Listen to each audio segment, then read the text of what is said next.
সব মেয়ে চায় তার একটা সুন্দর সাজানো গোছানো সংসার হোক, ওই সংসারে টাকা বেশি না থাকুক, সুখ আর সুখ থাকুক। হাই এভরিওয়ান, আমি আরোহী সেতু ব্লগ থেকে সেতু। আসসালামু আলাইকুম, সবাই কেমন আছেন? আলহামদুলিল্লাহ আমরা সবাই অনেক অনেক বেশি ভালো আছি।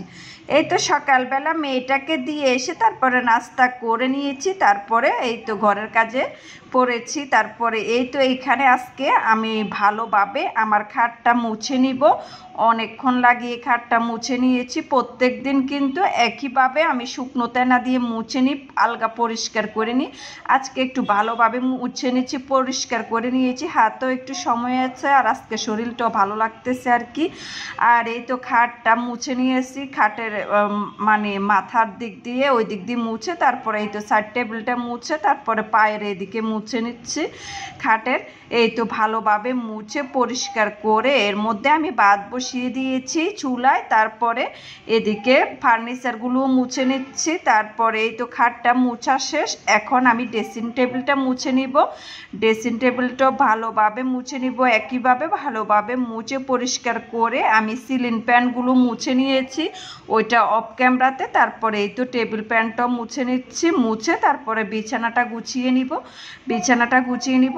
বিছানার চাদর আজকে চেঞ্জ করব না, 2-3 দিন আগে চাদরটা চেঞ্জ করেছি, তাই আর কি আজকে এই তো চাদরটা চেঞ্জ করব না। আর এই তো এই রুমটার মধ্যে বেশি একটা ঘুমানো হয়, এই চাদরটা বেশি চেঞ্জ করা হয়। অন্য অন্য চাদরগুলো বেশি একটা চেঞ্জ করি না, 15-20 দিনে একবার চেঞ্জ করলে হয়, কারণ তেমন একটা ঘুমানো হয় না আর কি। এই তো বিছানাটা গুছিয়ে গিয়ে তারপরে রুমটা গুছিয়ে অন্য সব ফার্নিচার অন্য রুমগুলো আমি অফ ক্যামেরা মুছে পরিষ্কার করে সব কিছু গুছিয়ে রেখে তারপরে পাকঘরে এসেছি।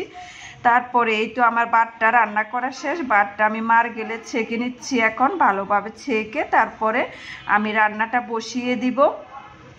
আর আজকে মিষ্টি কুমড়ো দিয়ে ছোট চিংড়ি মাছ দিয়ে ভাজি করব, সাথে পটল আলু দিয়ে রুই মাছ দিয়ে রান্না করব।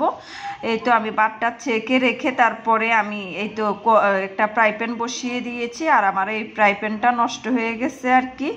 এই তো এই ফ্রাই প্যানে আমি একটু চিংড়ি মাছ দিয়ে দিলাম, দিয়ে ভালোভাবে ভেজে নিব। চিংড়ি মাছটা ভেজে তারপরে আমি পেঁয়াজ কাঁচামরিচ দিয়ে তারপরে দিয়ে দিব আর কি মিষ্টি কুমড়োটা। মিষ্টি কুমড়োটা আজকে আমি তেল কম দিয়ে ভাজি করেছি, একটু শুকনো শুকনো করে পোড়া পোড়া করে ভাজি করেছি, এভাবে খেতে ইচ্ছে করছে আর কি। আর এই তো মিষ্টি কুমড়াটা আমি আগে কেটে কুটে আমি সব কিছু কিন্তু পরিষ্কার করে তারপরে রান্নাঘরে আসছি আর কি। আর ফার্নিচার মুছতে মুছতে আমি সব সবজি কেটে তারপর আসছি। এভাবে আসলে কিন্তু সব কিছু পরিষ্কার করে রান্না করতে বেশি একটা সময় লাগে না। আর এর মধ্যে আমি একটু এই তো পটল রান্না করতেছি, পটলটা কষিয়ে তারপরে আমি এই তো মিষ্টি কুমড়োটা ভাজি করা শেষ।